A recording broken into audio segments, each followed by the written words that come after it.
একটি গণতান্ত্রিক নির্বাচনের মাধ্যমে মর্যাদা এবং যে গণতান্ত্রিক বাংলাদেশের আমরা স্বপ্ন দেখেছিলাম, জাতীয় নির্বাচনের মাধ্যমে আমরা সেটির কাঙ্ক্ষিত বাস্তবায়ন আমরা মনে করি আজকের এই দিনে সেই বিষয়গুলোকে এখনকার সরকার ধীরে ধীরে বাস্তবায়ন করতে পারবে বলে আমি আজকে মহান স্বাধীনতা এবং জাতীয় দিবস 2026-এ আমি আজকের দিনে শুরুতে শহীদ রাষ্ট্রপতি জিয়াউর রহমান, যিনি স্বাধীনতার ঘোষণা দিয়েছেন, ওনাকে গভীর শ্রদ্ধাভরে স্মরণ করছি এবং একই সাথে মহান মুক্তিযুদ্ধে যারা শহীদ হয়েছেন তাদেরকেও আমরা গভীর শ্রদ্ধাভরে স্মরণ করছি এবং আমাদের দলের সাবেক চেয়ারপারসন, সাবেক সফল প্রধানমন্ত্রী দেশনেত্রী বেগম খালেদা জিয়াকেও আজকের দিনে আমরা খুবই গভীর শ্রদ্ধাভরে স্মরণ করছি। আজকের এই দিনটি অত্যন্ত গুরুত্বপূর্ণ, কারণ আজকের এই দিনেই হচ্ছে শহীদ রাষ্ট্রপতি জিয়াউর রহমান প্রথম প্রহরে হচ্ছে স্বাধীনতার ঘোষণা দিয়েছিলেন এবং বাংলাদেশের মুক্তিকামী জনতাকে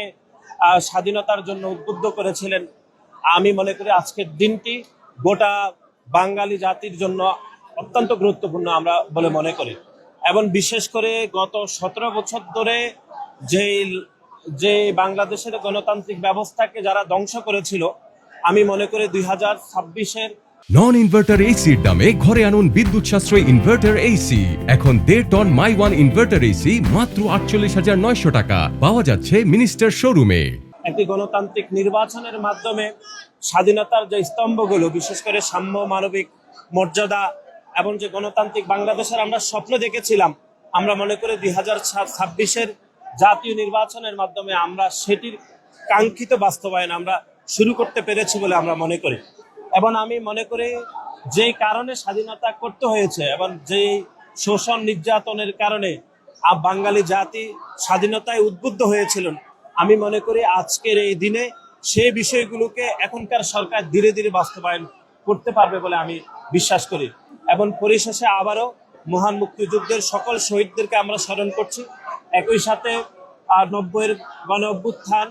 এবং বিশেষ করে এরপরে 24-এর যে গণ অভ্যুত্থানের যে 2000-এর বেশি ছাত্র জনতা যারা শহীদ হয়েছেন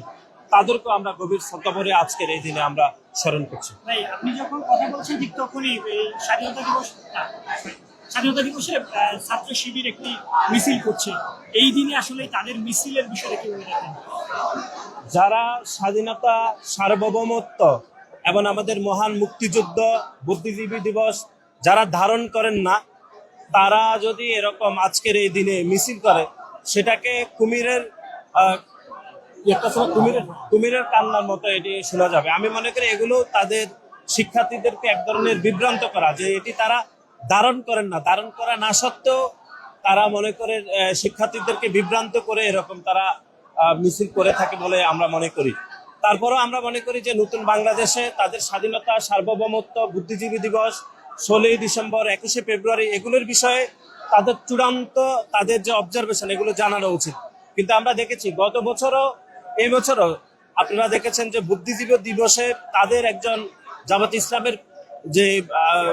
একনিষ্ঠ কর্মী, চট্টগ্রাম বিশ্ববিদ্যালয়ের পুরো ভাইস চ্যান্সেলর, তারা যেভাবে বুদ্ধিজীবী দিবস সম্পর্কে অবমাননা বক্তব্য দিয়েছেন, তারপরে এরকম মিছিল করা, এগুলো আমরা মনে করছি লোক দেখানো।